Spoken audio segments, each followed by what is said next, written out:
ನಾವು 99ರಲ್ಲಿ ಏನು ಘೋಷಣೆ ಮಾಡಿದ್ವಿ ಆಲ್ಮಟ್ಟಿಗೆ ಸಂಬಂಧಪಟ್ಟಂಗೆ ಈ ಕಾರ್ಯಕ್ರಮವನ್ನು ನಾವೇ ನೇರವಾಗಿ ಕೈಗೆತ್ತಿಕೊಳ್ಳುವಂಥ ಕಾರ್ಯಕ್ರಮವನ್ನು ಘೋಷಣೆ ಮಾಡಲಿಕ್ಕೆ ನಾವು ಈ ಪ್ರದೇಶದ ಕೃಷ್ಣಾ ಕೊಳ್ಳದ ಪ್ರದೇಶದ ಎಲ್ಲ ರೈತರನ್ನು ನಾವು ಇಲ್ಲಿ ಕರೆದಿದ್ದೀವಿ.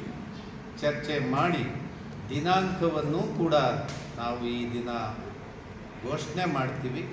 ಈ ಚಳವಳಿ ರಾಜ್ಯದ ಹಿತಾಸಕ್ತಿ ನೀರಿನ ರಕ್ಷಣೆಗೋಸ್ಕರ ಆಗ್ತಕ್ಕಂಥ ಒಂದು ದೊಡ್ಡ ಹೋರಾಟ ಆಗಿ ಮಾರ್ಪಾಡಾಗಿದೆ.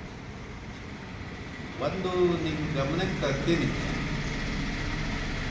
ಈ ಸರ್ಕಾರ ಅಧಿಕಾರದಲ್ಲಿದ್ದಾಗ ಮಾತಾಡ್ತಾರಲ್ಲ ಇವರು, ದಿಲ್ಲಿಯವರು ಅನುಮತಿ ಕೊಡಬೇಕು, ಪರಿಸರ ಕೊಡಬೇಕು, ಹಾಗೆ ಇವ್ರು ಕೊಡಬೇಕು, ಅರಣ್ಯ ಇತ್ಯಾದಿಗಳು ಮಾತಾಡ್ತಾರೆ. ಇದಕ್ಕೆ ಮುಂಚೆ ಆಂಧ್ರ ಪ್ರದೇಶದಲ್ಲಿ ವೈ.ಎಸ್. ರಾಜಶೇಖರ ರೆಡ್ಡಿ ಅಂತ ಮುಖ್ಯಮಂತ್ರಿ ಇದ್ದರು. ಆತ ಒಂದು ಜಲಯಜ್ಞ ಅಂತ ಹೇಳಿ ಮಾಡ್ತಾರೆ. ಯಾಕೆ ಅಂದರೆ ಕೃಷ್ಣಾ ಟ್ರಿಬ್ಯುನಲ್ ನಾಳೆ ಏನು ತೀರ್ಮಾನ ಕೊಡಬಹುದು ಅಂತ ಹೇಳಿ ಅವರಿಗೆ ಮುನ್ನೆಚ್ಚರಿಕೆ ಇರ್ತದೆ. ಈ ಮುನ್ನೆಚ್ಚರಿಕೆ ಇದ್ದ ಕಾರಣಕ್ಕೆ ಏನು ಮಾಡ್ತಾರೆ, ಕೃಷ್ಣಾ ಪ್ರದೇಶದ ಸಂಪೂರ್ಣ ಅಭಿವೃದ್ಧಿಯನ್ನು ಮಾಡ್ಕೊತಾರೆ. ನೀರಿನ ಬಳಕೆ ಮಾಡ್ಕೊಳ್ಳಿಕ್ಕೆ ಎಲ್ಲ ಡೆವಲಪ್ಮೆಂಟನ್ನು ಮಾಡಿಕೊಂಡು ಕೃಷ್ಣಾ ನೀರಿನ ವ್ಯಾಪ್ತಿಯನ್ನು ದೊಡ್ಡದು ಮಾಡ್ಕೊಂತಾರೆ. ಯಾವ ಕೇಂದ್ರ ಸರ್ಕಾರನೂ ಕೇಳಲಿಲ್ಲ, ಯಾವ ಪರಿಸರನೂ ಕೇಳಲಿಲ್ಲ. ಈಗ ಇರ್ತಕ್ಕಂಥ ಅವಕಾಶ ನಾವು ಮಾಡ್ಕೊಂಡೇ ಇದ್ದರೆ ನಾಳೆ ನಮಗೆ ನೀರಿನ ವ್ಯತಿರಿಕ್ತವಾದ ತೀರ್ಮಾನ ಬರುತ್ತೆ ಅಂತ ಹೇಳಿ ಗೊತ್ತಿದ್ದು ಆತ 1,80,000 ಕೋಟಿ ರೂಪಾಯಿಗಳನ್ನು ಟಾರ್ಗೆಟ್ ಇಟ್ಕೊಂಡು ಕಾಲ ಮಿತಿ ಒಳಗಡೆ ಇದು ಮುಗಿಸ್ಬೇಕಂತ ಹೇಳಿ ಮುಗಿಸ್ತಾರೆ. ಯಾಕೆ ಈ ಉದಾಹರಣೆ ಕೊಟ್ಟೆ ಅಂದರೆ, ನಾನು ಕಾವೇರಿ ಏನು ವಿವಾದ ಪ್ರಾರಂಭ ಆಯಿತು, ಇದನ್ನು ಪ್ರಾರಂಭದಿಂದ ನಾವು ಇದರ ಫಾಲಪ್ಪಲ್ಲಿ ಬಂದವು. ಕೃಷ್ಣಾದು ಏನಾಗ್ತಾ ಇದೆ ಅಂತ ಹೇಳಿ ಇದರ ಫಾಲಪ್ಪಲ್ಲಿ ಇದ್ದವು. ನೋಡಿ, ಆ ಟ್ರಿಬ್ಯುನಲ್ಲು ಅದು ಒಂದು 20,000 ಪೇಜ್ಗಳನ್ನು ಬರೆದಿದ್ದಾರೆ. ಅದರಲ್ಲಿ ಸಿಂಪಲ್ಲಾಗಿ ಹೇಳೋದು ಅಂದರೆ ಇಷ್ಟೇ,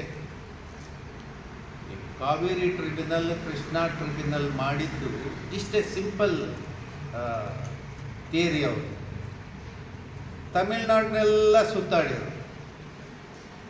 ಕಾವೇರಿ ನೀರಿಂದ ಎಷ್ಟು ಅಭಿವೃದ್ಧಿ ಪ್ರದೇಶ ಇದೆ, ಎಷ್ಟು ಲಕ್ಷ ಎಕರೆ ಪ್ರದೇಶದಲ್ಲಿ ಭತ್ತ ಬೆಳೀತಾರೆ, ಕಬ್ಬು ಬೆಳೀತಾರೆ, ಇತರೆ ನೀರಾವರಿ ಪ್ರದೇಶ ಎಷ್ಟು, ಕರ್ನಾಟಕದ ಒಳಗಡೆ ಭತ್ತ ಬೆಳೆಯೋದೆಷ್ಟು, ಕಬ್ಬು ಬೆಳೆಯೋದೆಷ್ಟು, ಅಥವಾ ಅರೆ ನೀರಾವರಿ ಎಷ್ಟು ಎಲ್ಲ ಲೆಕ್ಕಾಚಾರ ಹಾಕಿದ್ರು. ನೀರು ಎಷ್ಟು ಯಾರು ಬಳಕೆ ಮಾಡ್ತಾ ಇದ್ದಾರೆ, ಇವರು ಎಷ್ಟು ನೀರು ಬಳಕೆ ಮಾಡ್ತಾ ಇದ್ದಾರೆ ಲೆಕ್ಕ ಹಾಕಿದ್ರು. ಕರ್ನಾಟಕ ಕಮ್ಮಿ ಬಳಕೆ ಮಾಡ್ತಾಯಿದ್ರು, ತಮಿಳ್ನಾಡು ಜಾಸ್ತಿ ಬಳಕೆ ಮಾಡ್ತಾಯಿದ್ರು. ಎಷ್ಟು ಬಳಕೆ ಮಾಡ್ತಾಯಿದ್ರು ಅನ್ನೋದನ್ನು ಎರಡೂ ರಾಜ್ಯಗಳದ್ದು ಲೆಕ್ಕ ಹಾಕಿ ಅದೇ ಟ್ರಿಬ್ಯುನಲ್ ಅವಾರ್ಡ್. ಕೃಷ್ಣದ್ದು ಅಷ್ಟೇ. ಮಹಾರಾಷ್ಟ್ರ ಭಾಳ ಕಮ್ಮಿ ಪ್ರದೇಶದಲ್ಲಿ ಕೃಷ್ಣಾ ರಿವರ್ ಬರ್ತದೆ, ಕರ್ನಾಟಕದ ಒಳಗಡೆ ಜಾಸ್ತಿ ಪ್ರದೇಶ ಹರಿಯುತ್ತೆ.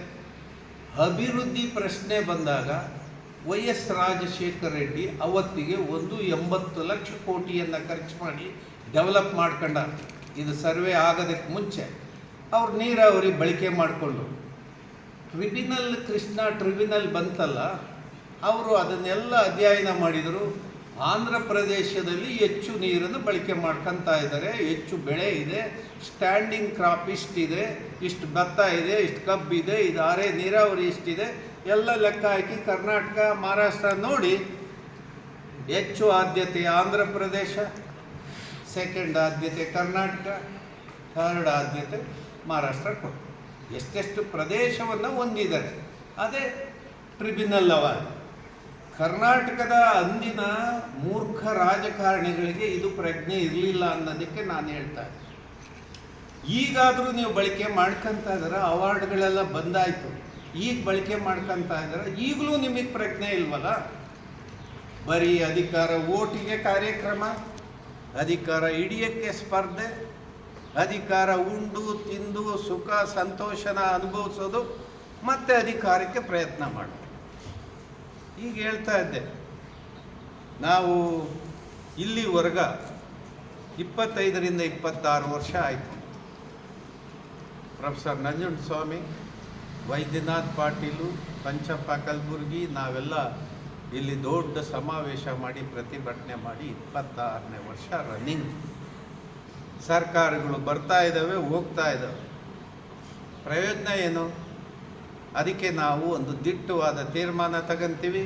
ನಾವೇ ತೂಬನ್ನು ಹೆಚ್ಚುವರಿ ಮಾಡ್ತಕ್ಕಂಥ ಕಾರ್ಯಕ್ರಮಕ್ಕೆ ನೇರ ಡೈರೆಕ್ಟ್ ಆ್ಯಕ್ಷನ್ ಪ್ರೋಗ್ರಾಮನ್ನು ನಾವು ಸ್ಟಾರ್ಟ್ ಮಾಡ್ತೀವಿ. ಯಾವ ರೀತಿ ಮಾಡ್ತೀವಿ? ಅಂದರೆ ಯಾವ ಹೋರಾಟದ ರೂಪರೇಷೆ ಯಾವ ರೀತಿ ಇರುತ್ತೆ? ಹೋರಾಟದ ರೂಪರೇಷ ಭಾಳ ದೊಡ್ಡ ಸಂಖ್ಯೆಯಲ್ಲಿ ರೈತರು ಸಮಾವೇಶಗೊಳ್ತೀವಿ. ಇಲ್ಲೇ ಆಲಮಟ್ಟಿಯಲ್ಲೇ ಸಮಾವೇಶಗೊಳ್ತಕ್ಕಂಥದ್ದು. ರೈತರು ನಮಗೆ ಸಾಧ್ಯವಾಗುವ ಎಲ್ಲ ಸಲಕರಣೆಗಳನ್ನು ನಾವು ಜೋಡಿಸ್ಕೊಂತೀವಿ. ನಾವೇ ಡೈರೆಕ್ಟ್ ಆ್ಯಕ್ಷನ್ಗೆ ಇಳಿತೀವಿ. ಟೂಬ್ ಹೈಟ್ ಮಾಡ್ತಕ್ಕಂಥ ಕಾರ್ಯಕ್ರಮ. ಸರ್ಕಾರಗಳು ಸತ್ತೋಗಿದಾವಲ್ಲ, ನಾಗರಿಕರಾದಂಥ ನಮಗಾಗಿಂದ ನಿಮ್ಮದು ಇದು ಹೋರಾಟ ಪ್ರಾರಂಭ ಆಗುತ್ತೆ. ಅದೇ ಡೇಟನ್ನು ಎಲ್ಲರ ಜೊತೆ ಚರ್ಚೆ ಮಾಡಿ ನಾವು ಫೈನಲ್ ಮಾಡಿ ನಮ್ಮವರು ನಿಮಗೆ ತಿಳಿಸ್ಬಿಡ್ತಾರೆ. ಅಂದರೆ ಅಲ್ಲಿಂದ ಒಂದು ತಿಂಗಳು ಅಥವಾ ಹಿಂಗೆ ಅದೇ ಟೈಮ್ ನಮಗೆ ಆರ್ಗನೈಸ್ ಮಾಡಲಿಕ್ಕೆ ಟೈಮನ್ನು ಇಟ್ಕೊಂಡು ಆಮೇಲೆ ಅದೇ ಒಂದು ನಿಗದಿಯಾದ ಡೇಟನ್ನು ಇಲ್ಲಿ ಚರ್ಚೆ ಮಾಡಿ ಫೈನಲ್.